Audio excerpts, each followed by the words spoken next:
Welcome to a very in-depth presentation on how to buy your first investment property. My name is Scott Pastel. I'm the VP of Marketing here at the Marsh Reddick Real Estate Network. And in the next hour, I'm going to go through a ton of information that will be very, very helpful for brand new individuals looking to get started in real estate.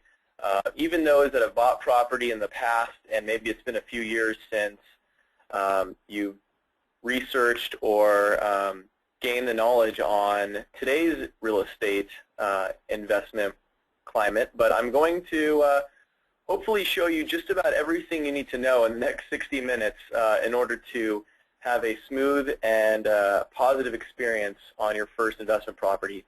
Like I said, we're going to cover everything in about 60 minutes, so I might go a little fast. If I go over something, you can just hit the rewind button or pause and view it again. So it all begins with that very first step. And I know for myself, I bought my very first property in 2008, which I will be showing you actual pictures and details of in a little bit.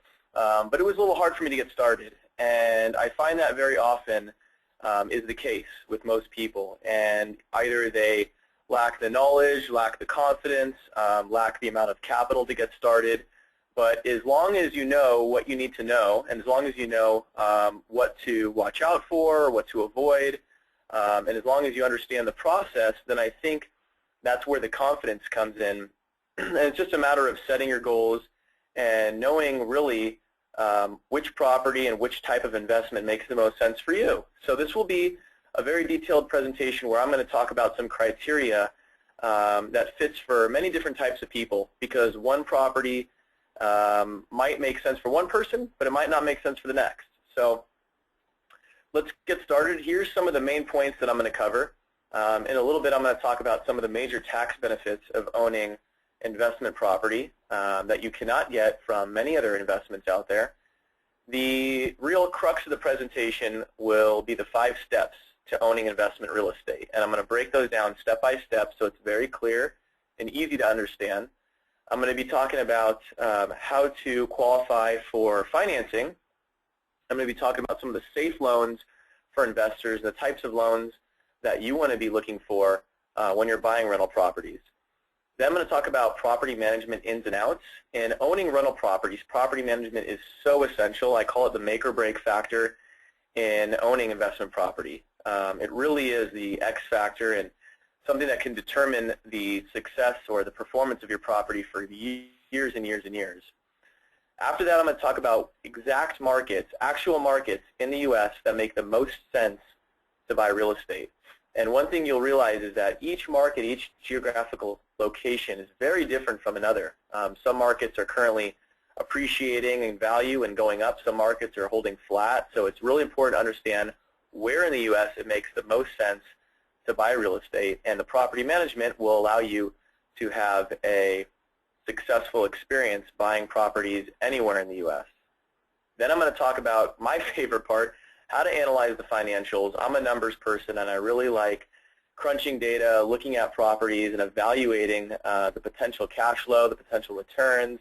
And I'm going to show you a few properties that I just picked out right before this presentation, actual available properties that I'm going to run through some of the examples for you and teach you how to calculate some of the formulas like cash-on-cash return and ROI, and some really important calculations to understand. And then finally, with any investment, you know, there's inherent risk, but what I love about real estate is that with the knowledge, with the resources, it's possible to mitigate a lot of that risk if you know how to do it. And I'm going to point out the main risks in real estate, and I'm going to give exact details on how to lower that risk as much as possible. All right, well, let's get started here. A little bit about me first. I always want to know more about the person speaking and teaching me to see what their background is. I started in real estate in 2005. So as of today's date, that's a little over 9 years ago. I do have a real estate license. I've had one for about 4 years. I'm not an active real estate agent. I do have that mainly for the knowledge and the experience. I received a bachelor's of science from Chapman University in wonderful Orange, California. In that time, when I graduated, 2006, I was really just getting started. Didn't really know what I wanted to do for a career. I had the opportunity to take an internship with the Reddick Real Estate Network back in 2005, and I immediately fell into place. I realized that no matter what I was going to do in life, I had to really build a nest egg, and it taught me how to create multiple streams of revenue, and I just realized that real estate is where I wanted to be. So as of today, I own 3 rental properties in Arizona and Alabama. And the funny thing is I'm a California native, never lived anywhere else but Orange County, and I own property in Alabama and Arizona. And if you would have told me, 10 years ago that I would own properties in these markets, I would have said you're crazy, but I learned how to select my criteria. I learned how to evaluate properties from far away. I learned how to build connections with the teams there, and I've had great experience on all 3 of these properties. And I was 24 when I purchased my first property, and I've mentored over 500 real estate investors over the last 9 years. And it's something I love doing. And we can get really busy in the day-to-day routines in our life, but helping somebody that's brand new and walking them through the same steps that I went through is just something I just absolutely love doing. So I am very, very passionate about real estate, and always enjoy teaching these methods to new and also to maybe investors who are just looking for a review.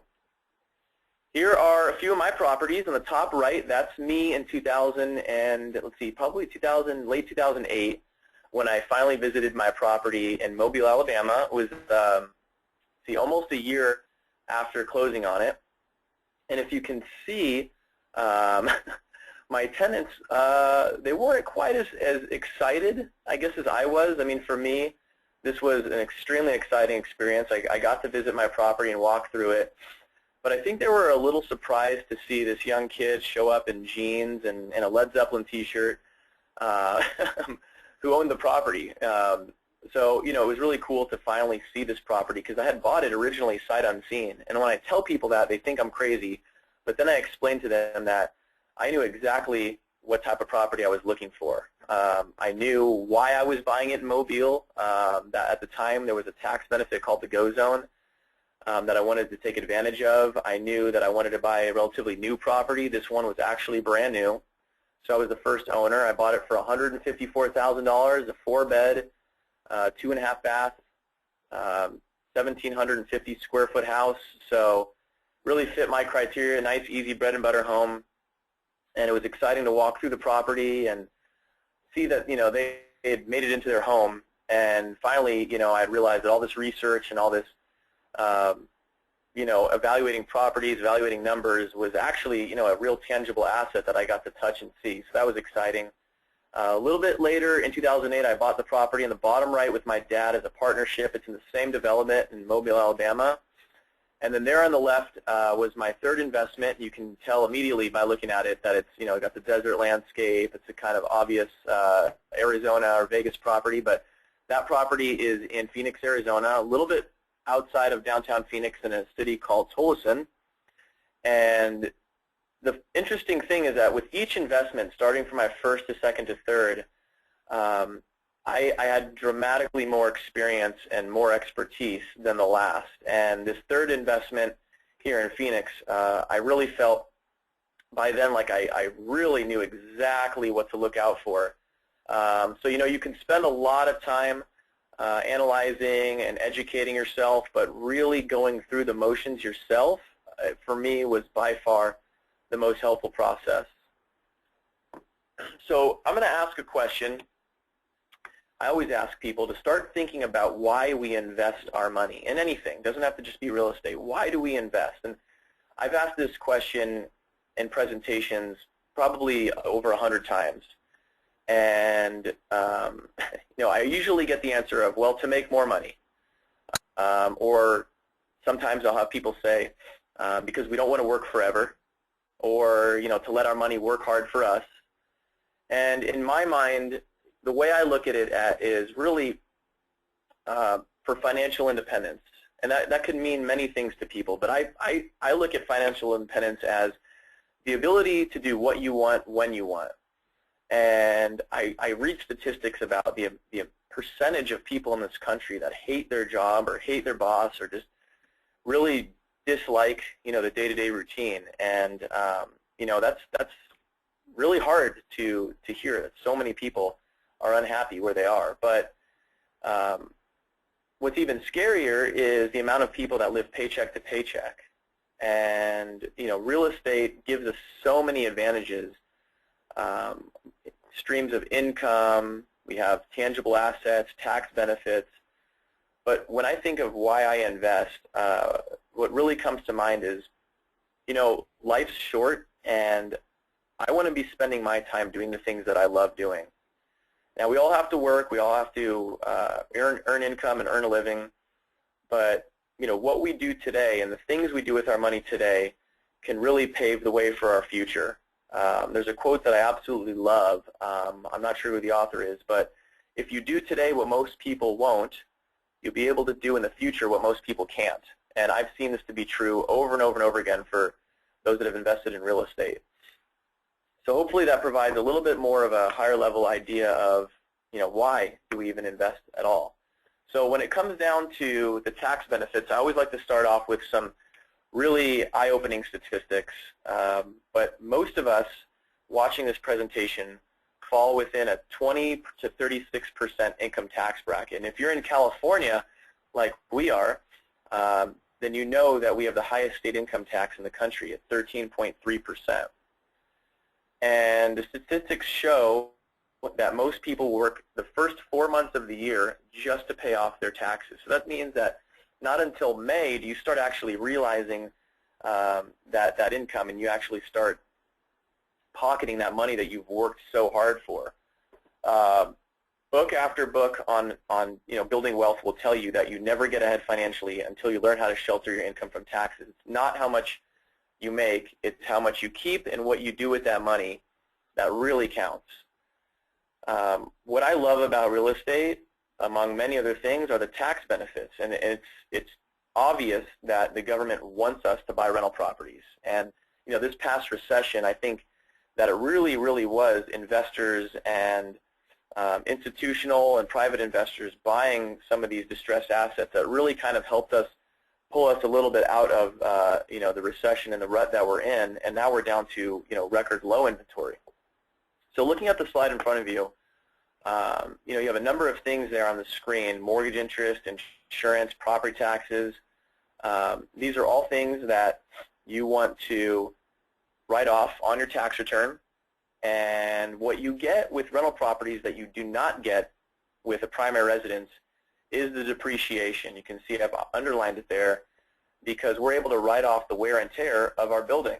And if you're buying a 1 to 4 unit property considered residential, then you can depreciate the value of the building, the wear and tear, over 27.5 years.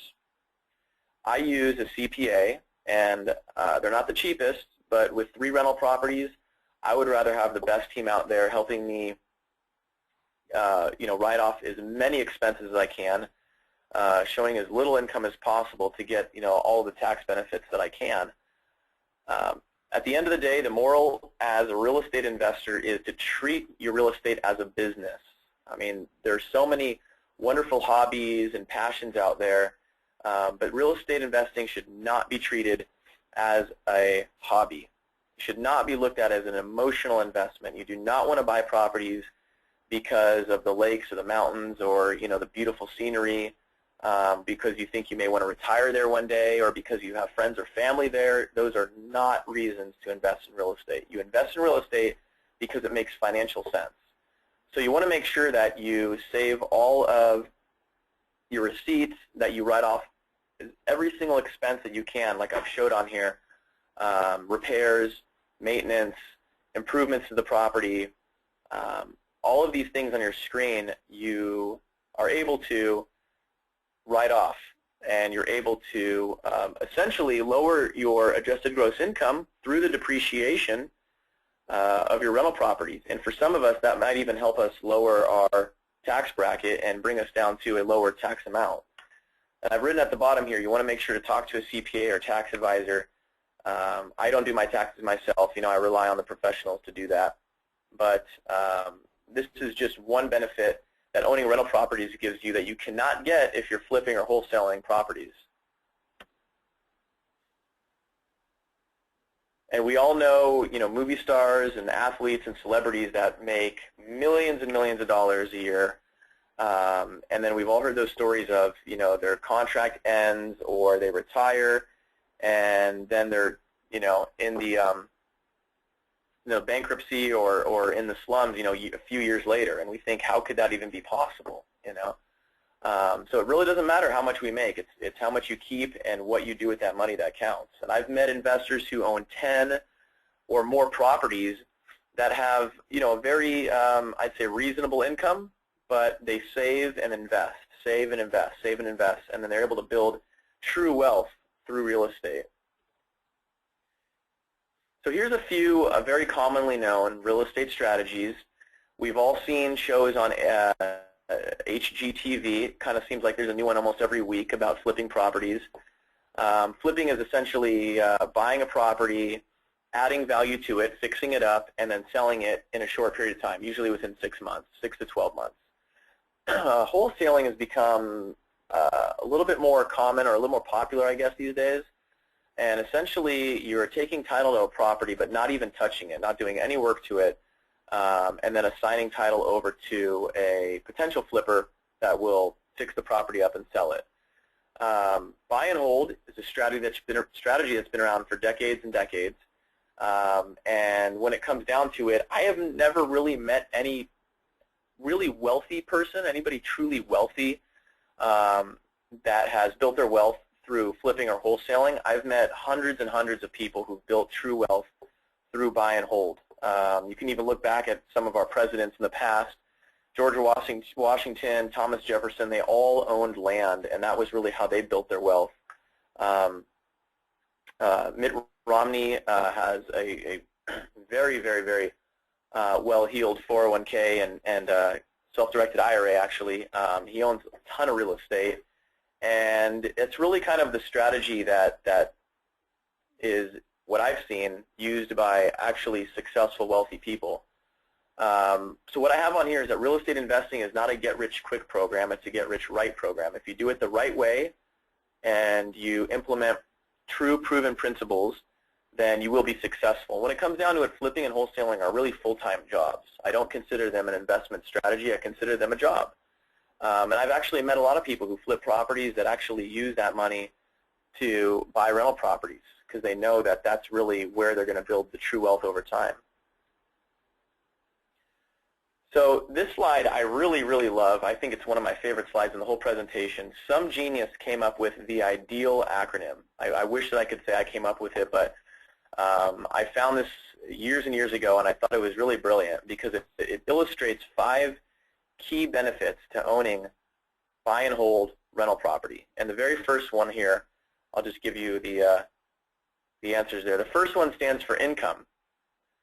So rather than relying on one source of income like our jobs, our earned income, which by the way is actually taxed higher than passive income from real estate, but if we're relying on one source of income, that can be very risky. And we all know people that have had to change jobs or careers over the last 5 or 6 years because of this huge economic shift that we encountered, in this last recession. So having multiple streams of revenue through the cash flow, through the passive income from rental properties can really set us up for success over time. And if you're buying properties in the right locations, and if you're doing it with proper financing or with proper criteria, then it's very easy to have a positive cash flow on rental properties. But you want to look at what can you do with the money you have saved up. Can you buy one property in cash, or can you buy 3 or 4 with leverage and then multiply the amount of income and the amount of sources of income so that you're diversified? Next we have depreciation. Like I mentioned earlier, owning rental properties comes along with a wonderful tax benefit known as depreciation that you can write off every single year and really show a loss in most cases on your rental properties. Even though you're generating a positive cash flow, you're putting money in your pocket every month, through the depreciation it may be possible to actually still show a loss. E stands for equity, and what I have on here is that tenants pay off your loans. And this took me a little bit of time to understand in the beginning, but it really is so simple. Now, if you can walk through this example with me, I'll show you exactly what I mean. So let's say you buy a property for $100,000 and you put 20% down, so you have a loan for $80,000, and you put a tenant in your property. Now let's say you're getting $1,000 a month in rent, and after all your expenses, mortgage, taxes, insurance, property management, even maintenance and vacancy, let's say that you're netting $200 a month. While you have somebody in that property, you're still making a mortgage payment. And if you get a 30-year fixed interest rate loan, that's 360 months.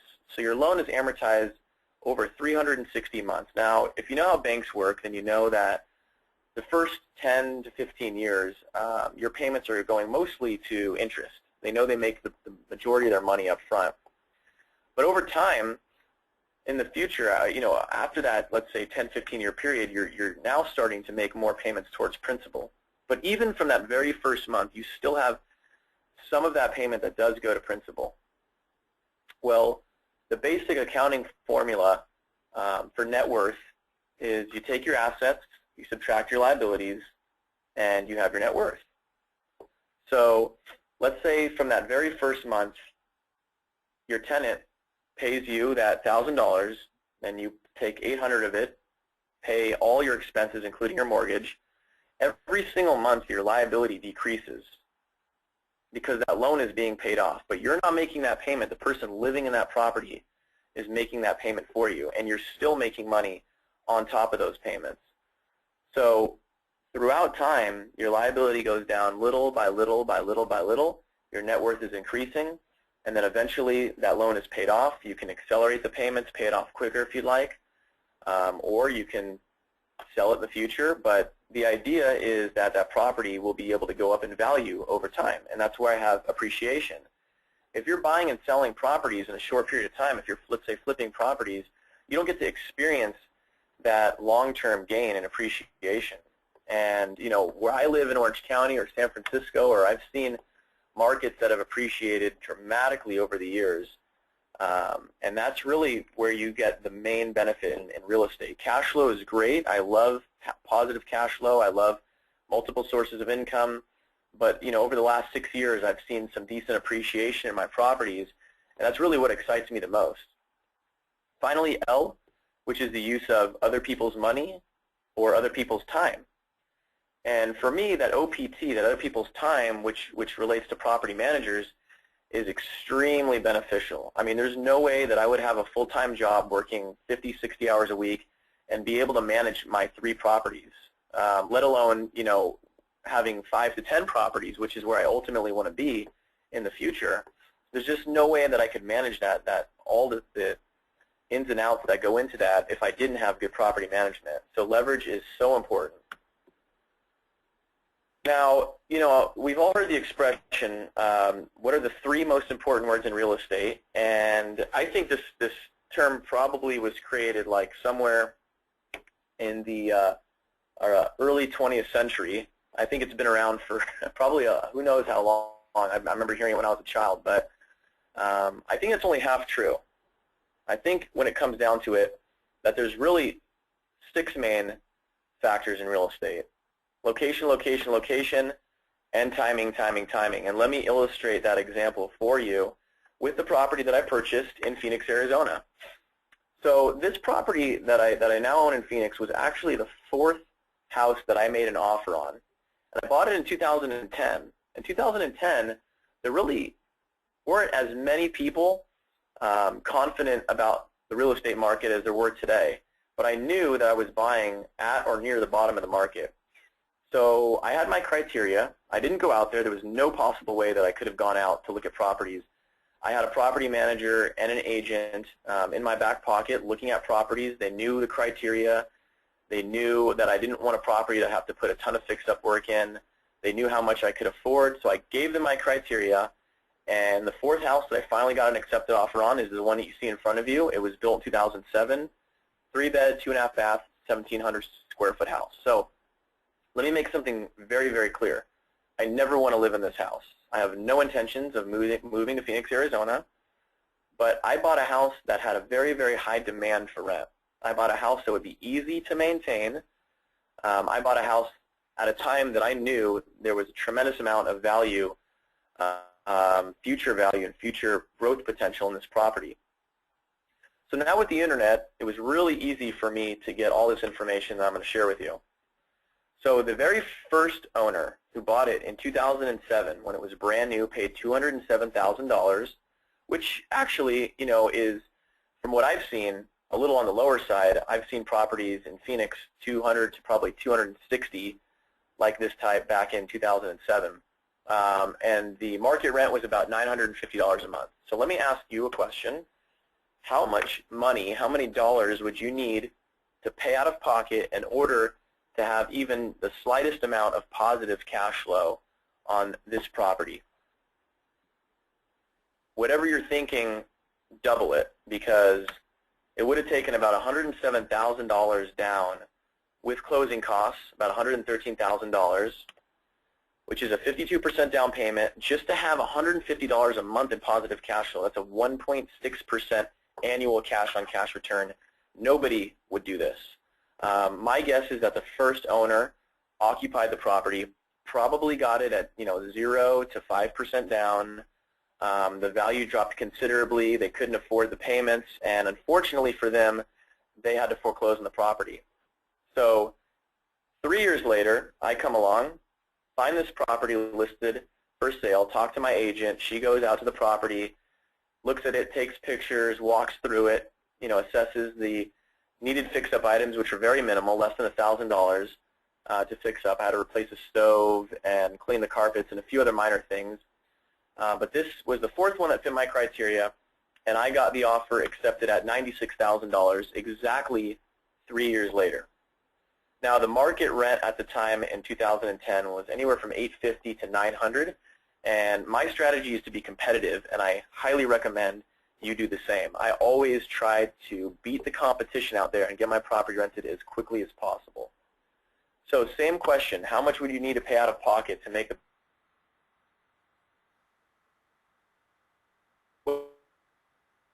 Well, I'm a big believer in leverage, and thankfully today, investment loans are much safer than they were 7 or 8 years ago. And I put 20% down, which is $19,000, a fraction of what it would have taken 3 years before. With closing costs, it was about $22,000 total, 20% down to get $250 a month positive cash flow. Now that's a 13.5% just cash-on-cash return. That does not count the tax benefits of depreciation. It doesn't count any appreciation, which, by the way, has appreciated considerably since 2010. Now that made a lot of sense, and that's exactly why I did it. And properties in Phoenix today are going to be a little bit more than that, but when you look at where we're at today versus the peak of the market back in 2007, I think we have a lot of room to grow still. But I actually increased the rent about a year ago when I had my new tenant move in to $900, so I'm getting about $300 a month positive cash flow, not to mention all the other benefits. So hopefully that illustrates the importance of timing when buying real estate. So now we're getting to probably the more note-taking section of this presentation, the 5 steps to owning investment real estate. We really simplify the process of investing as much as possible. It can get complicated if you're not sure. If you're talking to somebody that doesn't have the experience or not working with a company that's done thousands and thousands of transactions like us, we break it down and simplify. We're all busy. We all have lives. We all have jobs. No reason to complicate things. So let's start off with the first step, which is goal setting. And this was what I think was probably one of the biggest mistakes that I saw people making in the last peak of the market, is they were following each other. They're following whatever their neighbor or friend or coworker was doing. And with real estate investing, it's not one size fits all. Like I said earlier, what's right for me as an investment might not be right for you, and it depends on a lot of factors. So I'm going to discuss ways to set your investment criteria. How do you know what types of properties and what markets and what price ranges and what condition makes sense for you? But first, you want to figure out why are you investing in real estate. There's a number of objectives on here. I've seen people in every one of these categories, some that just want to reduce their tax liability, some that are retiring soon and want to generate as much income as possible, some that have little children that they know one day they're going to have to help them with their college tuition, and the ability to sell a property in 15 years from now and pay for most, if not all, of your children's college tuition, I think is a wonderful idea. And some of us, like I said, just might want financial independence, the ability to make their own decisions and not have to rely on one source of income.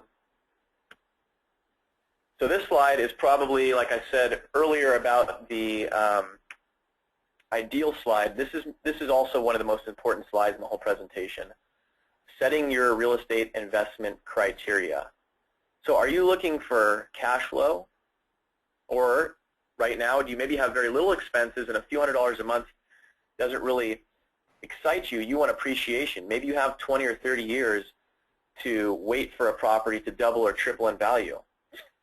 And what types of properties are you looking for? Are you looking for A class, B class, C class? Each of those relates to the type of tenant that you're going to attract in your property. So each of these really depends on a number of factors below. What are your goals? What are you trying to achieve? What are you trying to accomplish by investing in real estate?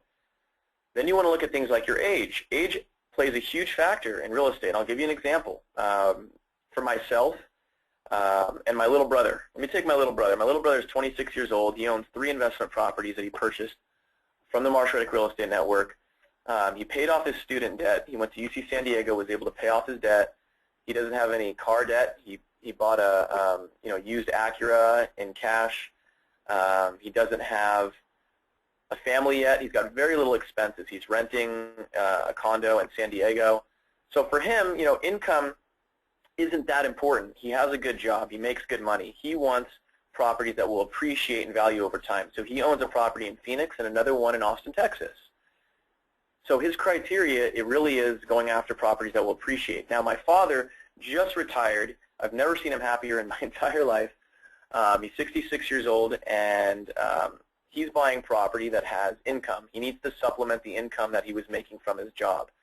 That's going to push him to markets and properties that generate high cash flow. Now, there's a trade-off there.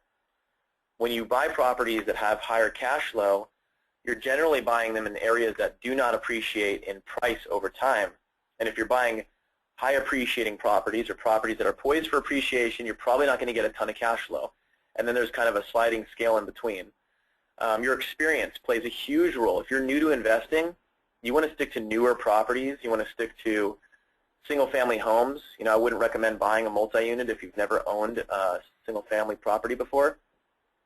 Your risk tolerance. If you own properties and if you've been investing for many years, and you're looking at, let's say, a higher cash-on-cash return, let's say between 10 and 15%, that's okay, but you got to understand that it's going to come along with some maintenance and vacancy that owning properties with a little bit of lower risk level aren't going to have. So you got to weigh all of these pieces of criteria to figure out what types of properties you're looking at. And the amount of capital you have obviously determines the types of properties you can buy. I've had somebody come up to me recently and say they wanted to buy a fourplex. So one of the first questions I had is, what's your criteria? How much money do you have to invest? And they said, well, I'm saving up. I have about, $20,000. And I said, well, you're really not going to be able to buy a fourplex. A good fourplex in the markets we're in, is usually between $250,000 to $400,000. And you're going to need 25% down on a multi-unit. So you've got to understand, first of all, how much money it takes to invest in real estate, and if you're even able to qualify. I put qualifying capability. Do you have a high enough FICO? Do you have a low enough debt-to-income ratio? Are you able to qualify for conventional financing? And that's one of the first things you want to find out. So I put this in here because we have real estate advisors like Tanya Lorimore that you can call at any time. You can call our direct line, and one of our advisors will pick up the phone. They'll help you set your criteria. They'll help you set goals. Whether you're brand new or you've been investing for 10 or 20 years, each of our advisors own real estate. They have a real estate license, and they've worked with thousands of our investors. So I know for me getting started, I had to lean on somebody. I had to ask questions not only before getting started, but even during the process of buying a property. I had a lot of questions about the home inspection, about the appraisal. Every single time I buy property, I like to piggyback, or I like to brainstorm with other people that are well versed in real estate investing. It always helps to kind of have a team in your back pocket. And real estate investing really is a team sport. But our advisors can walk you through the whole process at no cost, and you can ask them any question, and they're there, 9 a.m. to 6 p.m. Monday through Friday. So that was a little bit about goal setting. Let's talk about financing, because it is so crucial to understand if you're able to qualify for conventional financing. Banks believe in real estate, and depending on the amount of mortgages you have, banks will let you borrow up to 80% of the value of the home. And I don't know of many other investments out there where they're giving loans out, with 30-year fixed interest rate, lowest financing we've had in decades, up to 80% of the value of the asset you're purchasing. But one thing I love is, if you're buying stock and you invest $25,000 in the stock market and your stocks go up 10%, you just made $2,500. But with $25,000 in real estate, you're able to control $100,000 worth of property with a down payment and closing costs. Now, if that property, that $100,000 property goes up 10%, you just made $10,000. So that's the power of leverage that you're not able to get with other investments. This is just a quick example on a mortgage of $200,000, which is actually a little bit higher than most of the properties that we stick to. If you have a 30-year fixed interest rate of 4.5%, and let's say that all of your fixed expenses stay the same, and you compare that to a loan at 5.5%, your payment increases 12% every month. And on a $200,000 mortgage, a 2% interest rate change can be a 25% difference in your monthly payments. So you can see today, I think we're right around maybe 4.75, high 4% for investment properties, which is incredible. When I started buying real estate in 2008, it was at 6.5%. So that difference today means more cash flow in our pocket, and we're locking it in for 30 years. And who knows where the economy can go in the future. For the next 30 years, you're paying 4.37 or 4.75%, 4.875% for the next 30 years, which I think is absolutely incredible. And you can see here, going all the way back to 1971, where conventional mortgages, where interest rates have been on a 30-year fixed interest rate loan.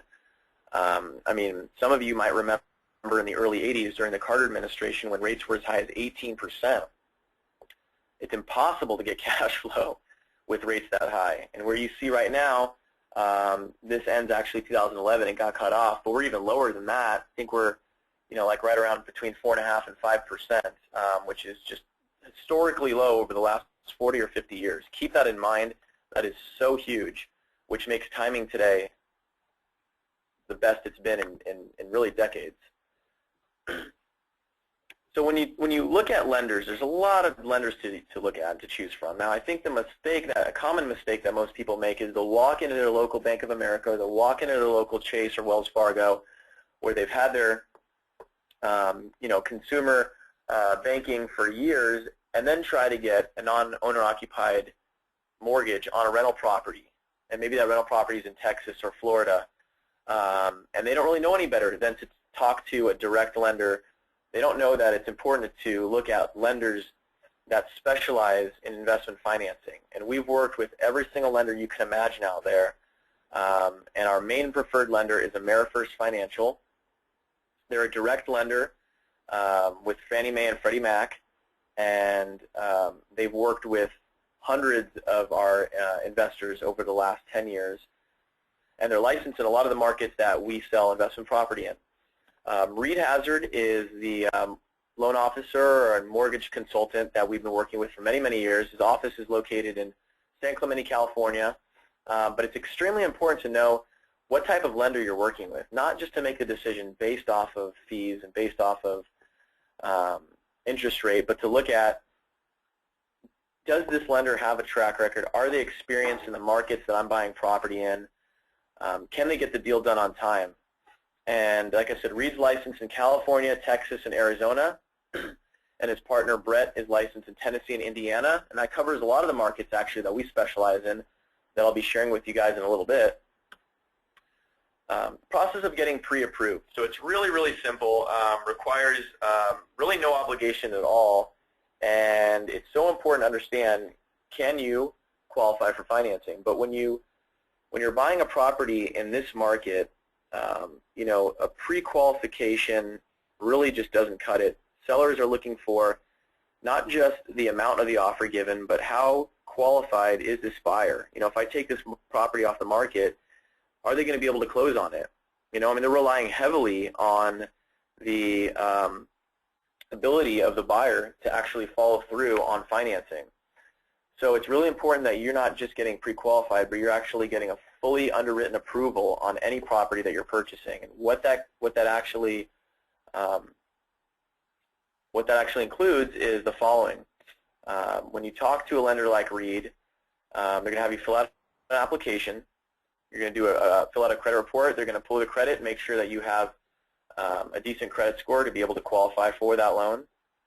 They're going to run the pre-approval is going to run through the automated underwriting system to make sure that not just the loan officer is looking at it, but that it's actually passing the underwriting requirements. You'll have a few more documents to fill out and receive, and then an actual underwriter confirms the accuracy and issues official conditional loan approval. So when you're writing an offer and you're buying a property, you have this loan approval letter that you submit along with your earnest money deposit, and the seller sees, okay, so this is an actual fully underwritten approval letter, not just a loan officer saying, yeah, you know, I ran their credit and everything looks good. This holds a lot more weight, and sellers might look at that and accept your offer, even if your offer is not as high as somebody using, let's say, FHA financing, putting a lower down payment, or just that has much weaker pre-qualification letter. These are things that they look at. And like I put at the bottom, until an underwriter has issued a conditional loan approval, you have nothing of value. A pre-qualification letter means nothing. So here's some basic requirements to qualify for financing. If you have 4 or less mortgages, including your primary residence, then you can put as low as 20% down on a 1-unit single-family home, or as little as 25% down on a 2 to 4 unit multi-unit property. And then I've got the basic FICO requirements there on the right. If you have 5 to 10 finance properties, including your primary residence, then you need to put an additional 5% down on either one of those 2 types of properties. So if you're buying a single-family home and you have 5 or more mortgages, it's going to be 25% down. If you have 5 or more mortgages and you're buying a multi-unit, then it's going to be 30% down, and you're going to need to show reserves, 6 months reserves on PITI, principal, interest, tax, and insurance, on each of the rental properties that you own. Now, there is a very, very strong key beneficial point to all this, is that the lenders will let you use 75% of the rental income that you're receiving on rental properties to qualify, and will also let you use 75% of the anticipated rent on whatever property you're purchasing. And the reason that's so important is because of this next slide here. What I have here at the top is DTI requirements. What are the debt-to-income requirements to buy an investment property? Now, this is really probably the most important factor in qualifying for financing. It doesn't matter how much money you have in the bank. FICO score is important, but none of that matters if you have too much debt. So lenders are going to look at all of your debt, and what they're going to do is they're going to count your minimum credit card payments, your minimum student loan payments, minimum car payments, add all that up, and let's say with your job, you gross, they look at the gross, not the net of your earned income, you gross $10,000 a month from your job.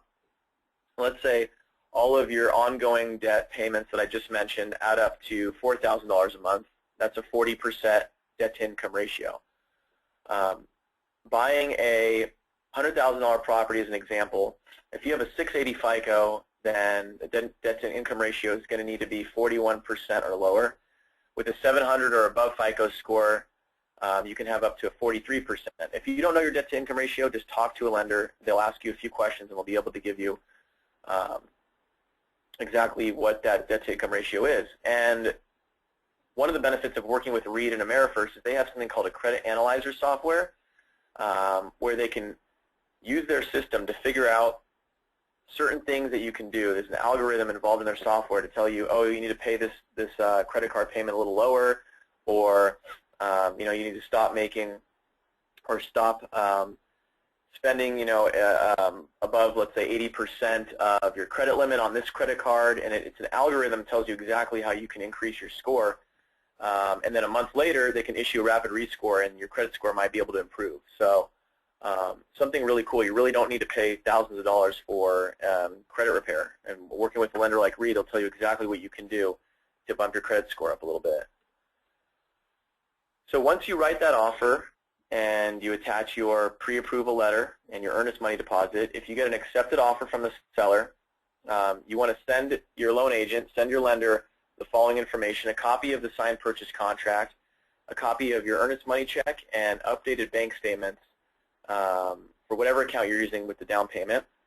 Then you open escrow. Loan is officially disclosed. You receive preliminary loan documents, what's called a good faith estimate, which a lender legally has to send you. That'll have a detailed list of any fees from the buyer side, any fees from the seller side, and you'll have know exactly very, very close proximity to how much money this property is going to cost you. And then you get some disclosures like a truth in lending disclosure. There's always a lot of disclosures in buying an investment property. If you're not sure what they are, just ask us or ask somebody that's bought property before. After that, an appraisal is ordered through what's called an appraisal management company. Now, a lender legally cannot talk to the appraiser that visits the property, so they have to go a third-party AMC to order the appraisal. After the appraisal is done and received, loans reviewed by processing for submission to underwriting, so the loan goes to an underwriter for final approval. Then hopefully the loan is approved with conditions. Conditions are submitted for final clear to close. Then clear to close is issued.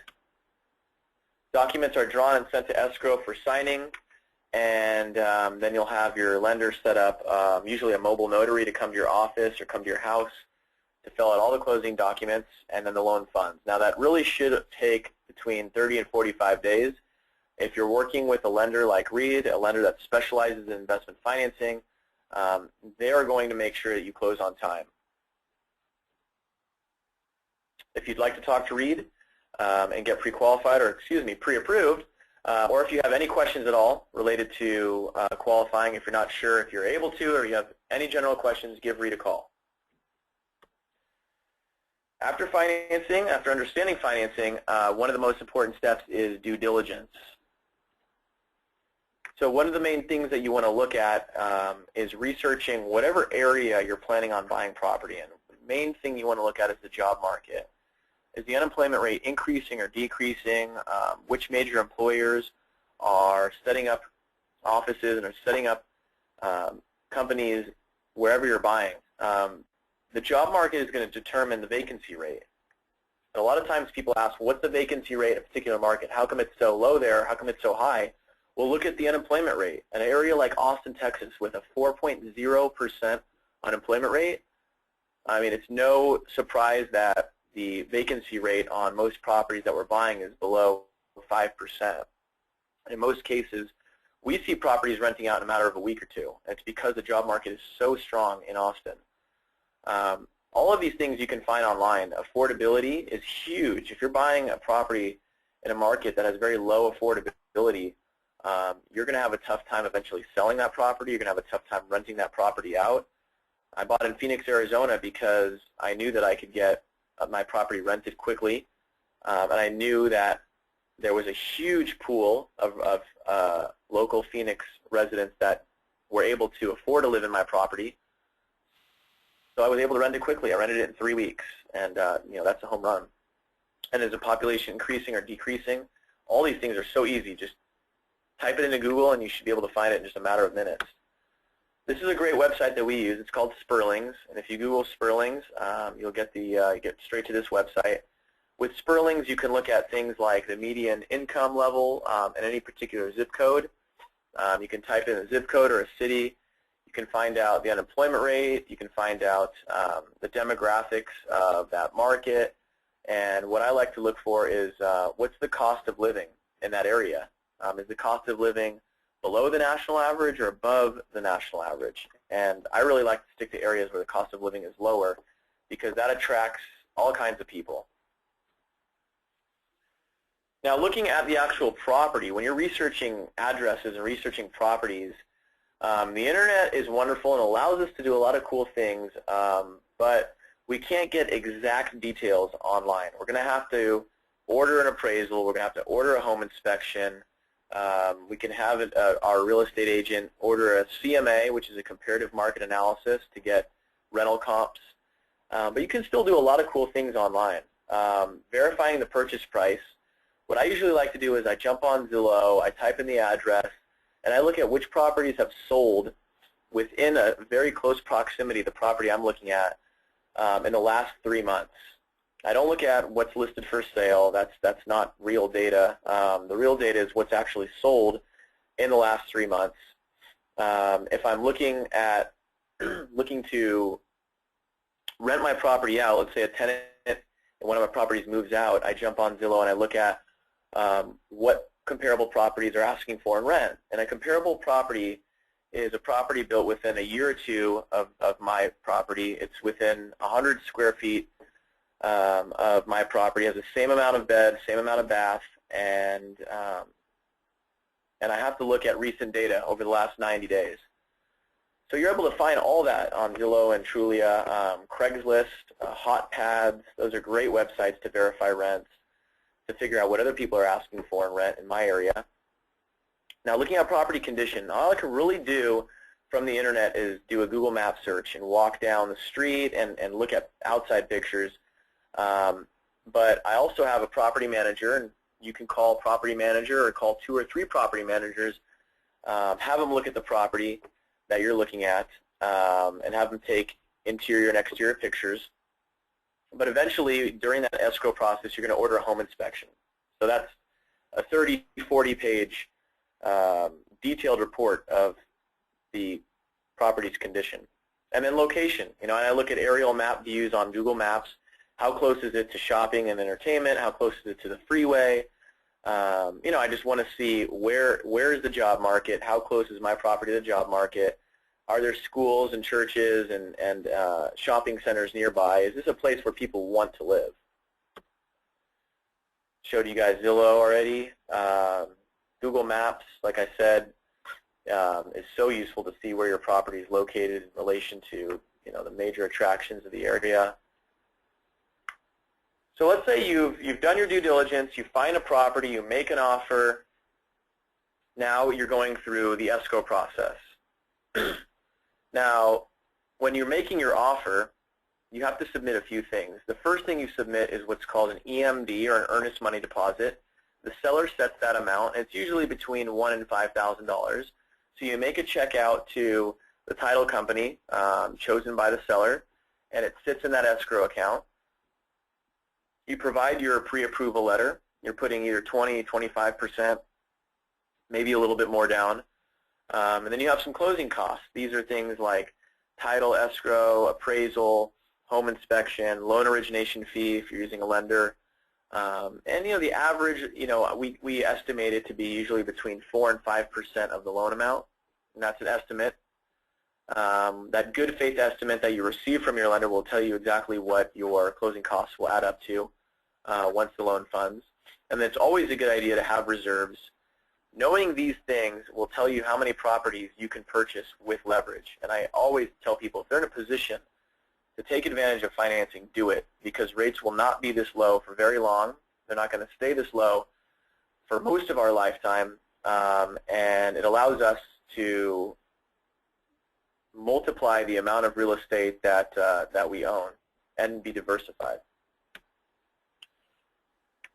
So using the internet helps us do preliminary due diligence, allows us to have an idea of what it is we're buying in the condition, but these steps that you see in front of you, this is really what it comes down to. During the escrow process, one of the first things that you're going to do is you're going to order a home inspection, usually $300 or $400. Depending on the home inspection, if everything comes back okay, or if the seller agrees to fix any items that need to be fixed, then from there the lender will order an appraisal. The appraiser will go out, look at the property, run comps, and tell you what the value of that property is worth. If that appraisal comes back, hopefully higher than the purchase price, then you keep going through the escrow process. If it doesn't, then you can either negotiate with the seller and have them lower the price. In some cases, the seller will appeal the appraisal and order another one with their own cost, and then the lender usually takes the difference between the two. Or you can walk away. If the appraisal comes in low and the seller is not able to substantiate the purchase price or lower it, then you have the ability to walk away from the property. Hopefully that doesn't happen. Hopefully your property appraises and you continue the escrow process. Then you're going to want to talk to an insurance agent and get educated on what kind of insurance you should use for your rental property. And when it comes to insurance, you want to make sure you're protected. This is where asset protection comes in. And a lot of people ask me, should I set up an LLC? Do I need to incorporate?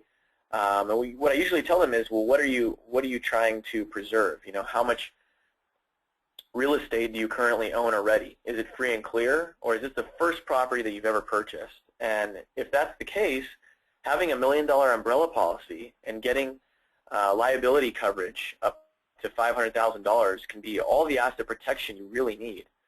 I think a lot of people are confused about asset protection. When it comes down to it, having the proper insurance can be all the asset protection that you need. You want to interview property managers.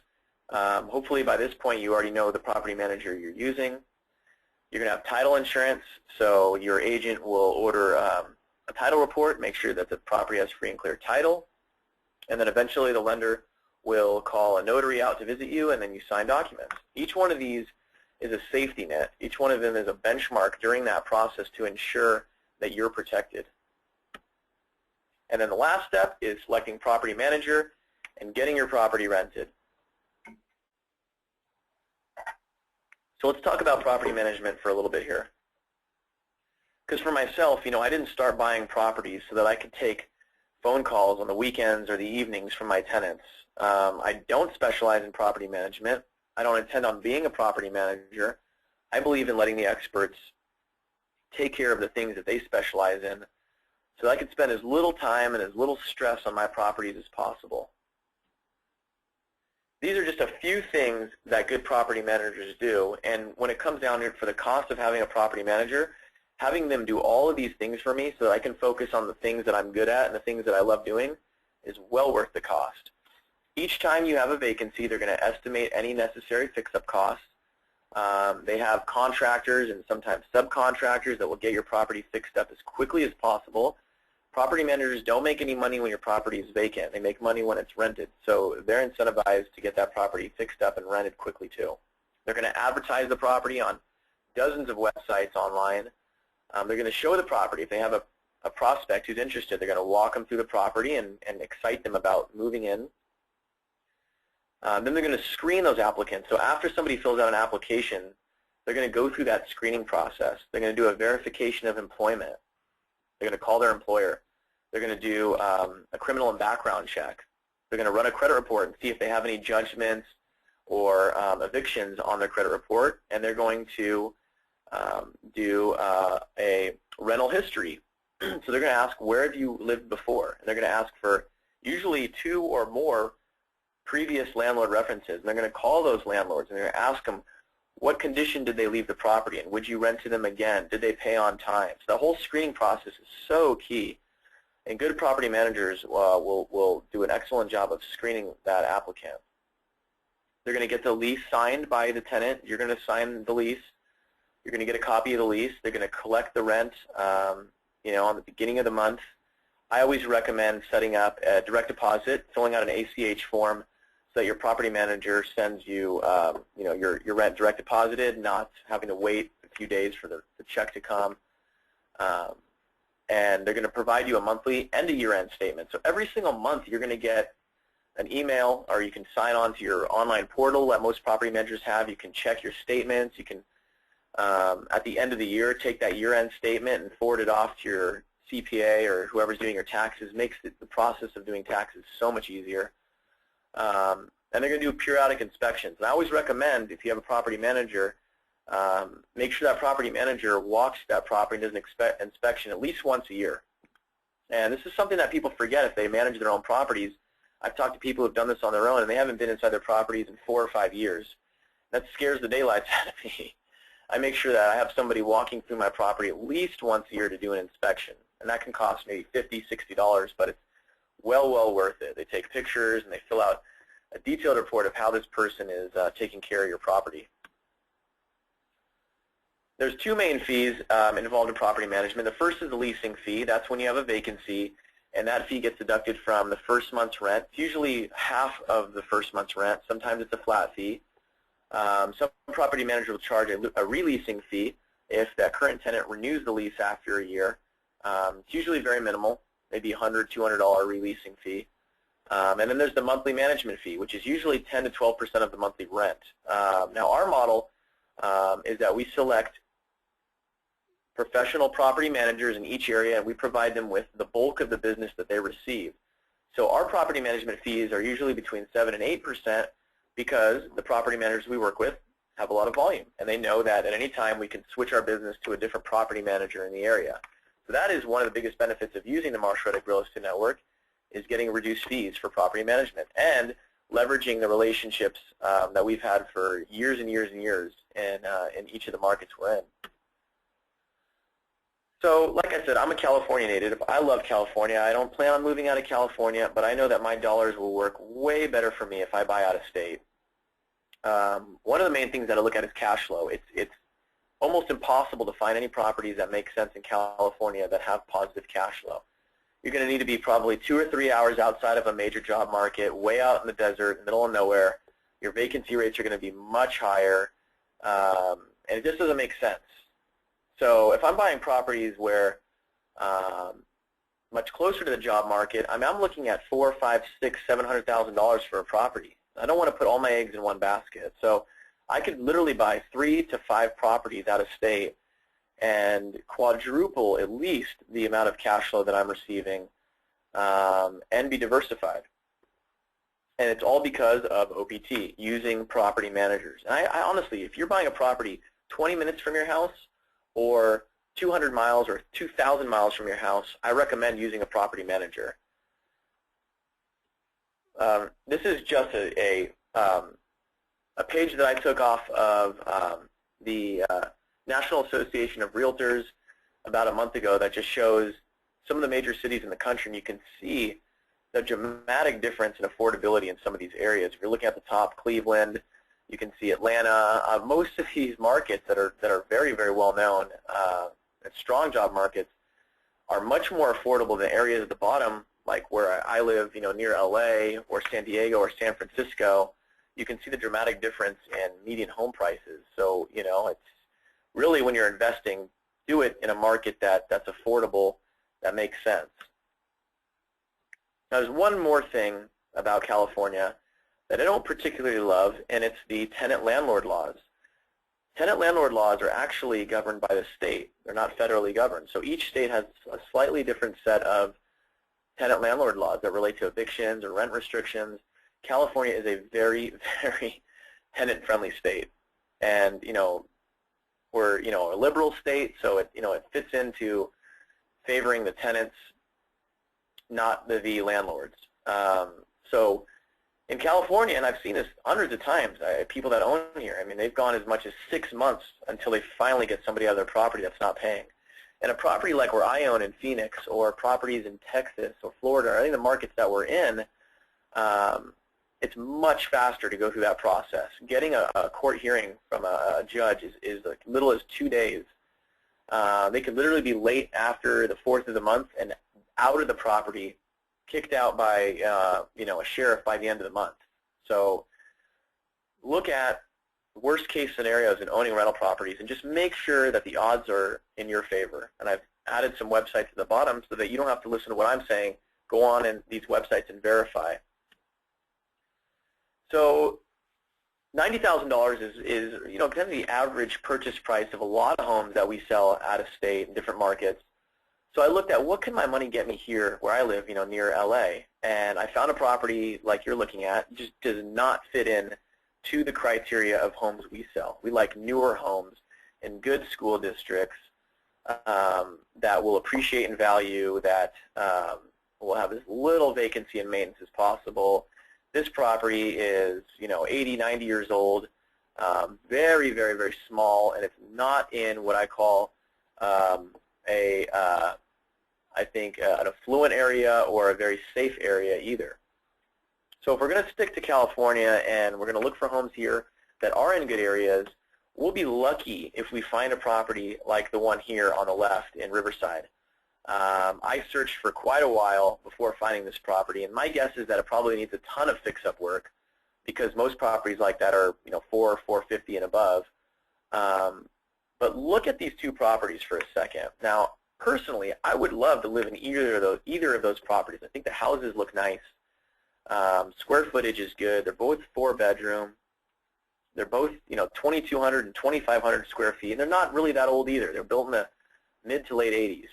But look at the price per square foot for a second here. So this home in Riverside for $335,000 is going to cost us $146 per square foot. This property in Memphis, which is a little bit newer, a little bit bigger, but a third of the price, less than a third of the price, selling for $43 a square foot. Now again, I don't plan on moving into this property, but I want to get the highest return possible, and that's the property that I'm going to pick. So I call this the skin of the properties because we haven't seen the expenses yet, but this next slide is the skeleton.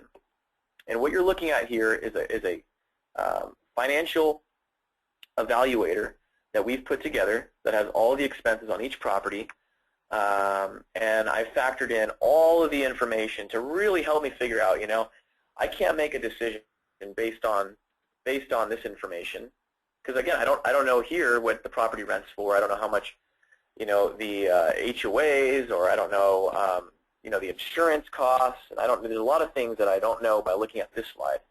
But I've punched in all of the data here, and the main thing that I want you to look at is, first of all, I've done the same exact type of financing on both of them, 20% down.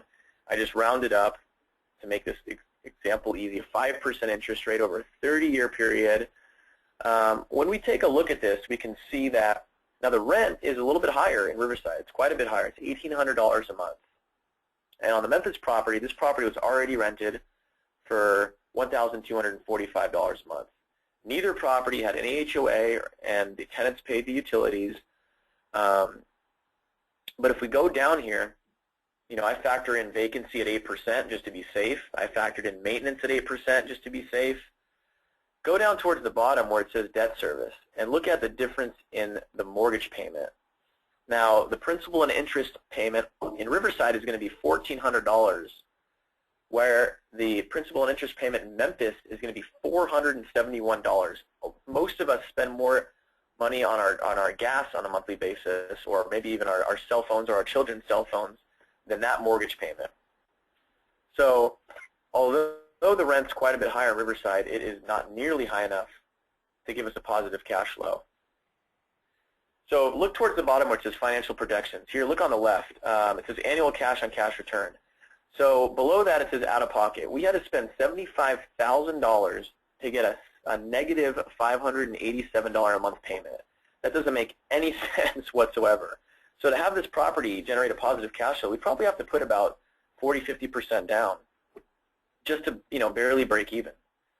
Now if you look on the right, on this property, we spent $25,000. That was a $21,980 down payment plus about $3,500 in closing costs to come up with $25,496.80 total out of pocket.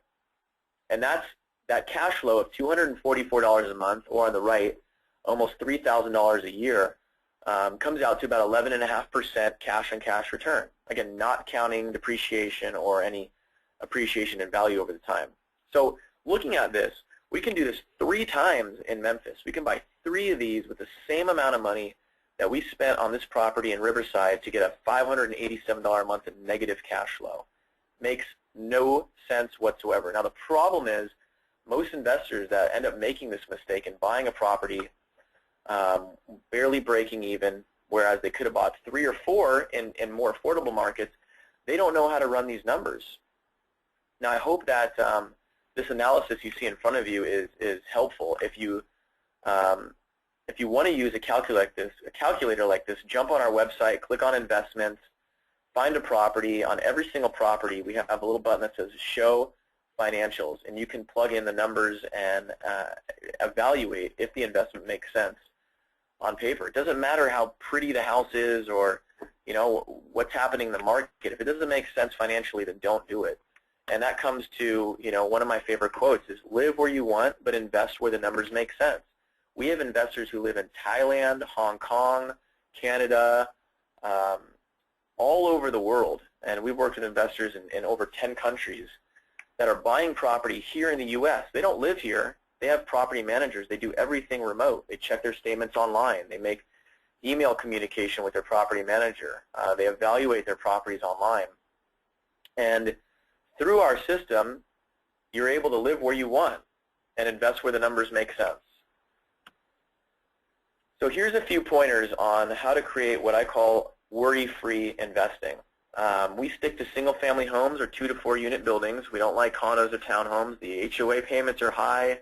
There's too much tenant turnover. They don't appreciate in value over time. So I highly recommend you stick to a detached single-family house or a 2 to 4 unit multifamily property. Must cash flow. If it does not cash flow after maintenance, after vacancy, after HOAs, then dump it. Keep moving.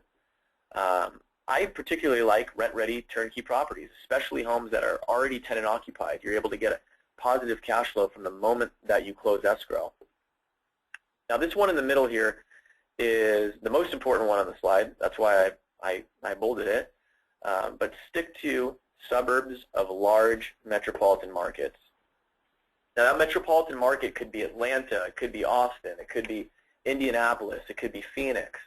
But buy in the suburbs, not in the downtowns. The downtowns, you either have high luxury, expensive properties, or you have very, very low-end, high-crime areas. When you're in the suburbs, within those large markets, you have more families, you have better school districts, you have newer properties.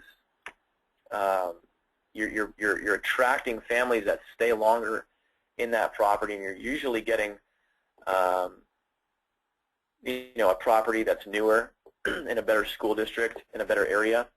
So that's our model. We don't care as long as it's in a landlord-friendly area and it's affordable and it cash flows. It could be any metropolitan market. But if you're buying way, way, way out in Antelope Valley or Lancaster, hours and hours from the large job markets, you're going to have people that probably make a lot less money, probably have lower standard of living, and probably have a lot of turnover. We like areas that have a thriving job market. 3 to 4 bedroom properties, that's what's in demand, and then make sure you get a home inspection and that you have a professional property manager. Now, this is also one of the most important slides on the screen. These are the markets that we have teams that are constantly selling investment property and providing investment property to people all over the globe.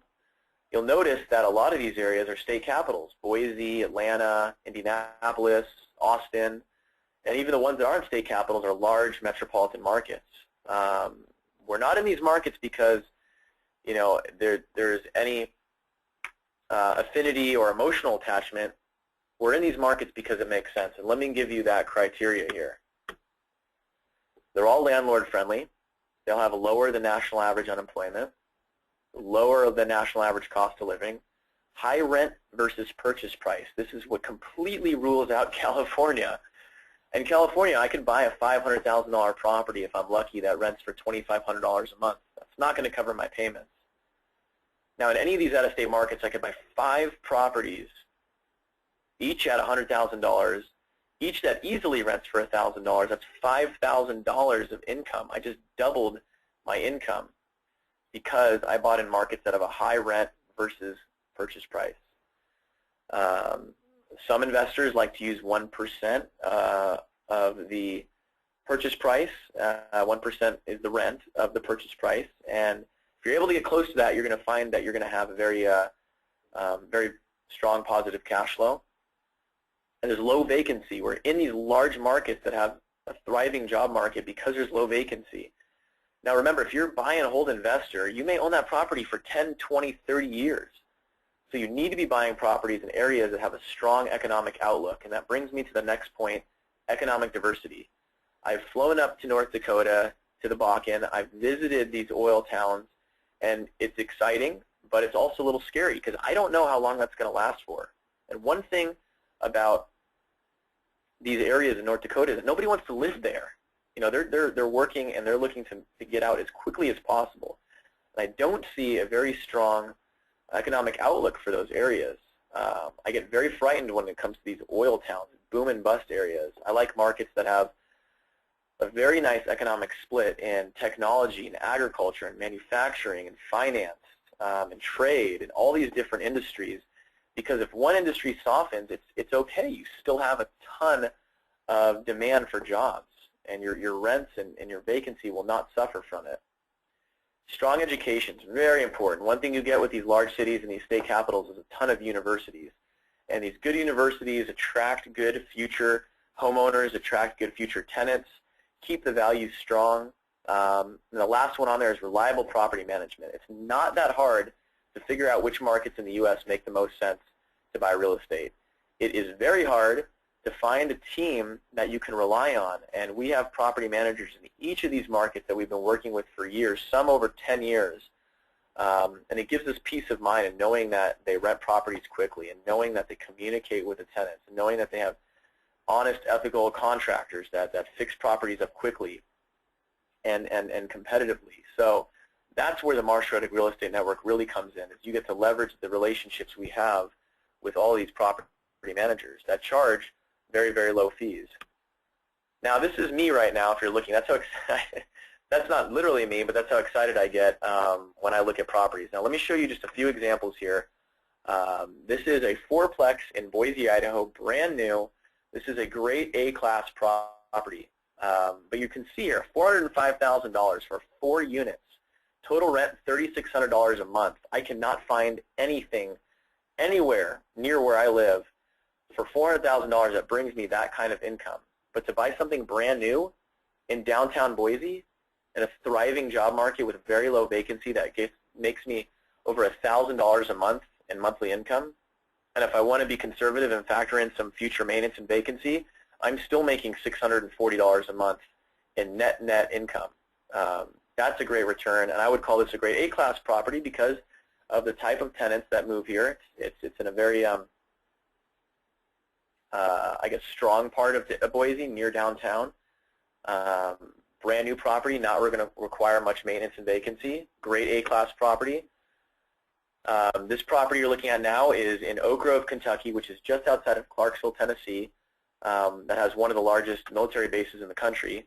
This property is, I think it says on here, built in 2005, 9 years old, $87,000, already rented actually to a renter that was just qualified a couple months ago on a fresh 12-month lease for $850 a month. My income on this property, or my net cash flow, $219 a month after maintenance and vacancy and leasing fees. So being conservative, I'm still making good cash flow. My 10-year projected profit, which adds up my annual cash flow for 10 years, and adds up a very, I think, a small appreciation rate. We factored in here, I think, 2%. and then with principal pay down, I'm making almost $50,000 after all my expenses. So I think that's a pretty healthy return. Great property, good B class. It's a B class because it's a little newer, but the type of tenants at 850 would be probably more blue-collar, working class, still good tenants, but not the same type of people that would rent a property in an A-class area. Now, if you're looking for the strongest cash flow that you could possibly get, this property is perfect. It's a $43,000 property in Toledo, Ohio. It's a little bit of an older property, but it was just recently renovated. It's already rented for $615 a month. Our local property manager does all the fix-up, manages the property, and if you want a cash property, let's say you can't qualify for financing or you don't want any debt, this property would be perfect. And we have a lot of properties like these in the Toledo, Ohio market. So every investment has risks, and the wonderful thing about real estate, we can mitigate those risks. So let's look at some of the major risks here. Vacancy, maintenance, property values going down, or natural disasters. So all of these things I talked about, if you want to reduce your vacancy, buy in suburbs of large markets that have strong job markets and have good property management. That will reduce your vacancy. Or buy a property that's already rented in a strong market that has low vacancy. If you want to reduce your maintenance, you can buy newer properties. You can purchase A or B class properties where the tenants' income level is a little higher. Maybe they have a little bit more background of renting properties. You want to reduce your maintenance and you want to stick to newer properties. Now, property values, as long as you put your down payment and you still have positive cash flow, it doesn't really matter if the value drops. As long as you can keep that property rented, as long as you can generate income, then you can wait it out over time. Let the market come back. Wait a few years until the values come back and then sell in the future when the value starts to increase. And then as long as you have good rental insurance, as long as you have the proper insurance, whether that's earthquake, fire, wind, flood insurance, the natural disasters, doesn't matter. And what's great about today is that the replacement cost of a lot of properties is higher than the current market value. So for example, like on my property in Phoenix, it's insured for about $160,000. Whereas today, you know, it's worth about $140,000, and I bought it at $96,000.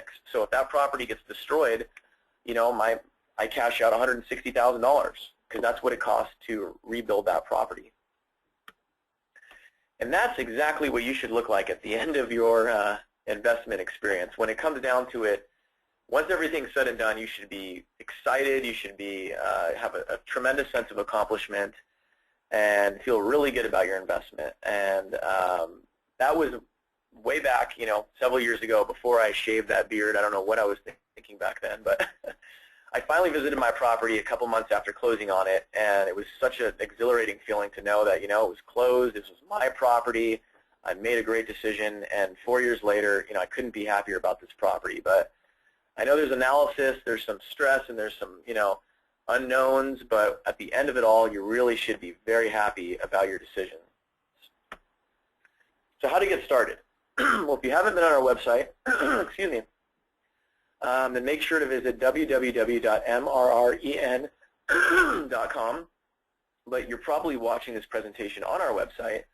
So what you want to do is, you see in the top right there, create an account. It's free, there's no obligation, but it allows you to benefit from all the features on our website. So click Create Account on our website, the top right. It'll just probably take a minute or two to do. And once you're logged in, here's my account. Member since that was when I started here as an intern 9 years ago. You have your account and all your information, but you see there at the top in pink, it says, looks like you don't have a real estate advisor, book a consultation. Click that link in your account on our website, and you can have a free, complete, no obligation phone call with one of our advisors. It could be as long or as short as you'd like it to be. You can ask as many questions as you want, and they will help you get started. They'll help you formulate a plan. They'll ask you all the questions that are important to ask in starting off your investment journey. Maybe you want to sell property and you need help finding a good agent, finding somebody that can get you the comps for that property. Maybe you want a 1031 exchange. Real estate advisor's job is to help you formulate that plan no matter what you're looking for and walk you through that process from start to finish. And here's some of our contact information. We're in Newport Beach, California. Thank you for joining us. If you have any questions, make sure to log into your account or create an account on our website. Schedule a free consultation with an advisor, and you can ask them as many questions as you like. You can email us or call our direct line as well. Thank you so much. We look forward to working with you for many, many years and appreciate your time. Thank you.